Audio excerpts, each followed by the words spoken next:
आइए हम सुने विज्ञान की अनकही कहानियाँ।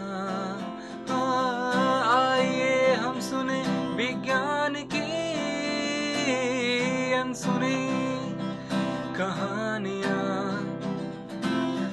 एक नई दुनिया की आवाज आपकी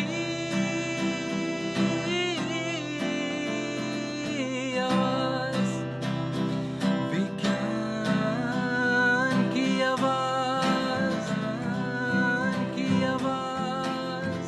Celebrating Azadi Ka Amrit Mahotsav, we bring you a podcast series on STEM popularization, science, technology, engineering, mathematics, and medicine, supported and catalyzed by the National Council for Science and Technology Communication, Government of India. This program is produced by Media for Community Foundation. Creative content and technical support is given by Apna Radio, Indian Institute of Mass Communication, New Delhi.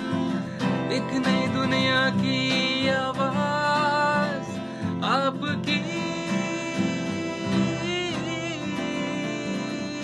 आवाज, विज्ञान की आवाज,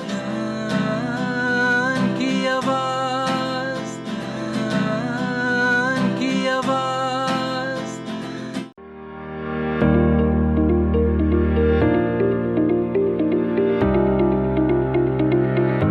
ऐसे समय में जब ऊर्जा संसाधनों की मांग बढ़ रही है, जलवायु परिवर्तन पर असर पड़ रहा है, भारतीय वैज्ञानिक इस विषय पर दिन रात शोध कर रहे हैं। इस दिशा में भूविज्ञान पृथ्वी के अतीत और वर्तमान के बारे में जानकारी का एक स्रोत है, जो कि हमारे भविष्य की भविष्यवाणी भी कर सकता है। धरती अपने अंदर अनगिनत रहस्यों को छुपाए हुए है, जिन्हें आसानी से नहीं समझा जा सकता।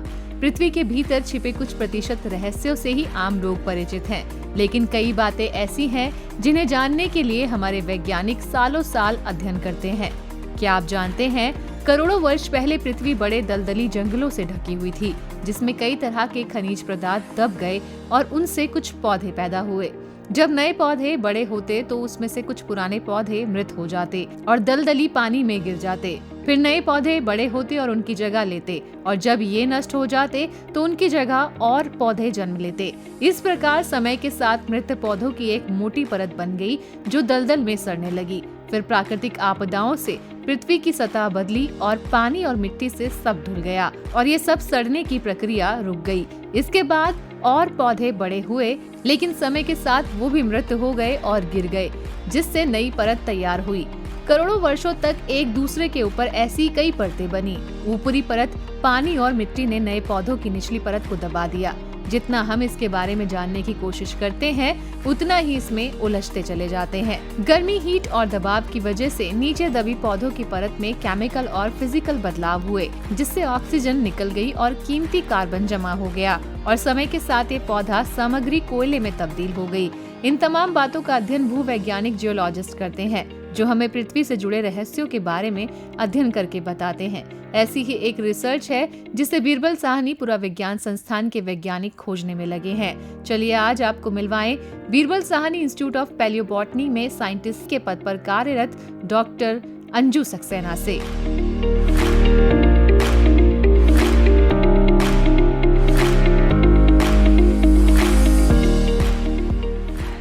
मेरा नाम अंजू सक्सेना है और इस समय मैं गोंडवाना पेलियोबायोलॉजी डिवीज़न में काम कर रही हूँ। मैं बेसिकली एक जियोलॉजिस्ट हूँ। मैंने अपना एमएससी पीएचडी जियोलॉजी डिसिप्लिन में किया है और बीरबल साहनी संस्थान में मैं 2008 से काम कर रही हूँ। इससे पहले मैं जियोलॉजिकल सर्वे ऑफ इंडिया में काम करती थी। यहाँ पर जब से मैंने बीरबल साहनी इंस्टीट्यूट ज्वाइन किया है, तब से मैं गोंडवाना पेलियोबायोलॉजी के क्षेत्र में काम कर रही हूँ। और मैं बताना चाहूँगी कि जो लोग गोंडवाना नहीं जानते हैं, गोंडवाना एक शब्द है जिसको मध्य प्रदेश में एक ट्राइब है गोंड, जिसके बेसिस पे इसका नाम गोंडवाना दिया गया है। तो बेसिकली ये, अगर आप थोड़ा सा भी टाइम फ्रेम जानते हैं जियोलॉजी का, तो ये टाइम स्पैन है लगभग 300 से 250 मिलियन ईयर्स का। ये वो टाइम पीरियड है जब हमारे भारत का जितना भी कोयला मिलता है, आपने नाम सुना होगा रानीगंज, झरिया, बोकारो, लाइक दैट, वो सारे कोल डिपॉजिट्स इस पीरियड के दौरान डिपॉजिट हुए थे। इसको हम बेसिकली परमियन पीरियड बोलते हैं। आज जो हम रिसर्च कर रहे हैं उसका बेसिकली उद्देश्य है कि कौन से प्लांट्स थे जिन्होंने इस कोल डिपॉजिट को बनाने में हमारी मदद की। वो कब इवॉल्व हुए, क्या उनकी कंडीशन थी, कैसा डिपोजिशनल इन्वायरमेंट रहा उस समय, कौन सी कंडीशंस थी कि इतना थिक कोल सीम्स डिपॉजिट हुए जिनको आज तक हम यूज़ कर रहे हैं। और यहाँ पर इम्पॉर्टेंट बात ये है कि ये जितना परमियन कोल है वो 99% हमारे इंडिया की जो कोल रिलेटेड इंडस्ट्री की एनर्जी को केटर करता है। तो इसलिए ये बहुत इम्पॉर्टेंट स्टडीज़ हैं जो हम लोग करते हैं, और इसमें कई सारे एस्पेक्ट हैं। जब मैं ये बताऊं कि जो बिरबल साहनी संस्थान की स्थापना ही हुई वही बेसिकली पेलियोबॉटनी फॉसिल्स पे हुई, तो कहीं ना कहीं ये जो पेलियोबॉटनी या फॉसिल प्लांट्स हैं, जो प्लांट्स के जीवाश्म हैं, उनकी स्टडी, क्योंकि इस संस्थान का मूलभूत उद्देश्य था उस टाइम पे 1946 में जब इसको इस्टेब्लिश किया गया था, तो इसको हमसे पहले जितने और वैज्ञानिक थे उन्होंने धीरे धीरे इसको स्टडी करके आगे बढ़ाया हुआ है। अभी हमारे पूरे ग्रुप में हम 11 लोग काम करते हैं और सबकी अलग अलग एक्सपर्टीज़ हैं। कुछ लोग मैक्रोफ्लोरा मीन्स लीव्स, स्टेम, जो हम आँख से देख सकते हैं, उस टाइप के फॉसिल्स हमको कोल सीम्स में, शेल में या सिल्टस्टोन में मिलते हैं। दूसरी तरफ से पैलिनोलॉजिस्ट हैं जो लोग माइक्रोस्कोप में वो सेडिमेंट लाते हैं, उनको हम केमिकली ट्रीट करते हैं, फिर उनसे जो पॉलन और स्पोर निकलते हैं उनसे हम आइडेंटिफाई करते हैं कि किस टाइप की वेजिटेशन इवोल्यूशन रहा होगा। फिर जैसे हम बताएं कि आप सब जानते होंगे कि हमारे यहाँ 5 मेन गोंडवाना सेडिमेंट्री बेसिन है जो हमारे सेंट्रल इंडिया में है, और इनके नाम रखे गए हैं या तो नदियों के नाम पे या हिल्स के नाम पे। नदियों के नाम पे जैसे प्राणहिता गोदावरी बेसिन हो गया, आपका सोन महानदी बेसिन हो गया।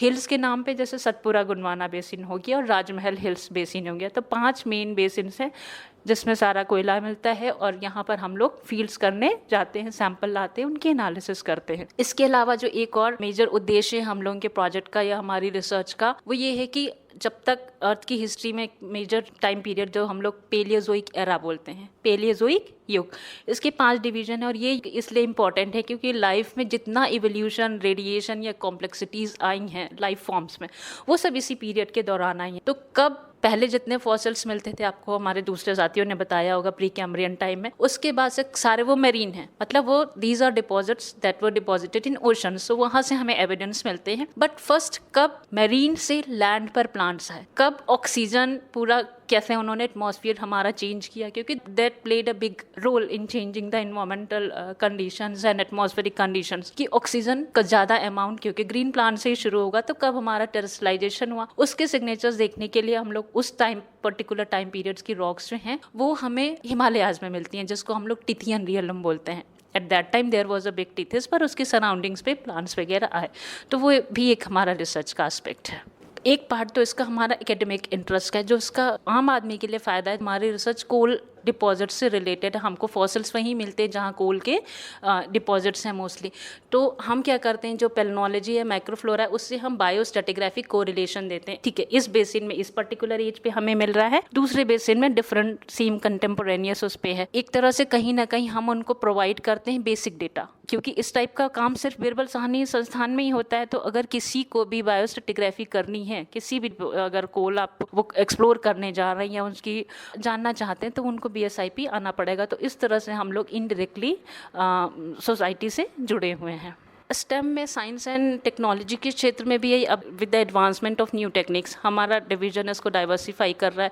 तो अब हमने एक नया लैब इस्टेब्लिश किया, जिसको और हमारे साथी बताएंगे, कोल पेट्रोलॉजी। तो वो कोल एनालिसिस, कोल कैरेक्टराइजेशन, उसमें क्षेत्र में भी हम काम कर रहे हैं। पहले भी काम होता रहा है, लेकिन वो कंसल्टेंसी मोड में था। हमसे किसी संस्था ने अप्रोच किया, हमने अपने एनालिसिस की और हमने उनको वो प्रोवाइड कराया। पर अभी जो है ये फुल फ्लेज कमर्शियल बेसिस पे हम करने जा रहे हैं। जब से करते आ रहे हैं 50 साल से, तो एक ट्रेडिशनल फॉर्म में करते थे कि बॉटनी, ठीक है, हमको ये फ्लोरा मिल गया, हमने इसकी टेक्सोनॉमी देख ली, कौन से ग्रुप को बिलोंग करता है, इसका डिपोजिशनल इन्वायरमेंट क्या है, सेटिंग, वो एक आइसोलेटेड वे में था। Nowadays it is an time of integrated studies. तो जो हमको मिल रहा है उसको हम सेडिमेंटोलॉजिकल साथ में कोरिलेट करते हैं, प्लस और फर्दर एक जियोकेमिस्ट्री इनपुट देते हैं।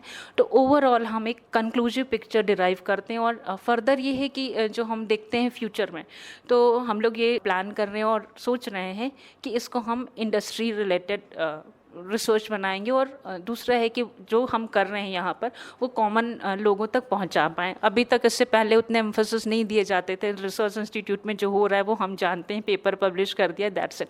But now we are focusing towards outreach and दूसरा है कि हम समर इंटर्नशिप बुलाते हैं, उनको अपनी रिसर्च दिखाते, ट्रेन करते, सो आगे भी उनका है कि एम्फेसिस देते हैं कि they can come in the research field and carry out in such disciplines. अगर मैं कंपटीशन की बात करूं तो we are also at par with the international. इस टाइम डोमेन में जो काम करते हैं तो इक्वली हम काम कर रहे हैं, क्योंकि और ये इससे रिफ्लेक्ट होता है टाइम टू टाइम। हम लोगों के ग्रुप से बहुत सारे इंटरनेशनल प्रोजेक्ट्स होते हैं, कोलैबोरेटिव होते हैं, ओवरसीज साइंटिस्ट आते हैं जो उनके यहाँ नहीं वो यहाँ देखने आते हैं। क्योंकि जैसे मैंने बताया परमियन या गोंडवाना, तो गोंडवाना के जो फॉसिल हमको इस एज की यहाँ मिलते, सिमिलरली एज का हमें साउथ अमेरिका में है, अंटार्कटिका में है, मेडागास्कर में है, साउथ अफ्रीका में। तो ये हमें बताता है कि उस टाइम पे हमारा लैंड मास सारे कनेक्टेड थे। तो जो हम यहाँ करते हैं, जो ब्राज़ील या अर्जेंटीना में कर रहे हैं, तो कहीं ना कहीं हम सेम बायोस्ट्रेटिग्राफिक टाइम प्लेन देते, उनको हमारी रिसर्च में इंटरेस्ट होता है और हमें उनकी रिसर्च में इंटरेस्ट होता है। तो इंटरनेशनल लेवल पे we are at par with others and then industry academia relation है तो we are also developing that. अभी तक हम लोग GSI है या CMPDI ये कोल वाले लोग हैं, इनको बायोस्ट्रेटिग्राफी के लिए कंसल्टेंसी प्रोवाइड करते आए हैं और वो पिछले 30-35 साल से BSIP करता आ रहा है। पर वो कई बार म्यूचुअल होता है कि उन्होंने हमें बोरकोर दिया, सैम्पल दिया, हमने एनालाइज किया, उनको डेटा दिया and we publish together paper, उन्होंने अपना रिपोर्ट बनाया और thing is done. But now अभी क्या है कि पेमेंट बेसिस पे consultancy, we are also thriving to generate our own resources, our own money in lieu of our expertise.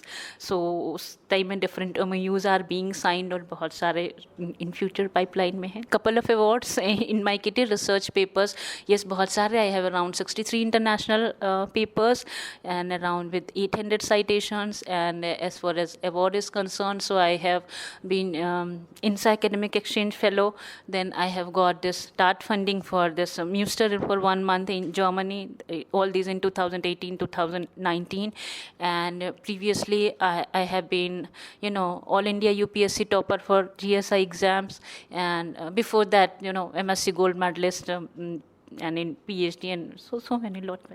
Last में मैं यही बोलना चाहूँगी कि हम जो कर रहे हैं, I am very passionate about it and it's very interesting and I am looking forward कि और मोर स्टूडेंट्स आए ज्वाइन करें एंड देन जो हम एकेडमीज और इंडस्ट्री कोलैबोरेशन है उसको बूस्टअप करें और नेशन बिल्डिंग एक्टिविटीज़ में अपना रोल प्ले कर सकें।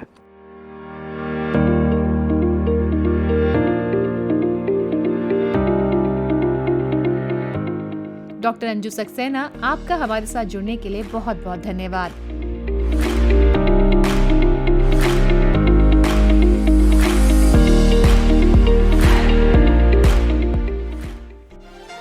Thank you for being with us. Stay tuned for more. You can also listen to these podcasts on Spotify, Apple, and Google.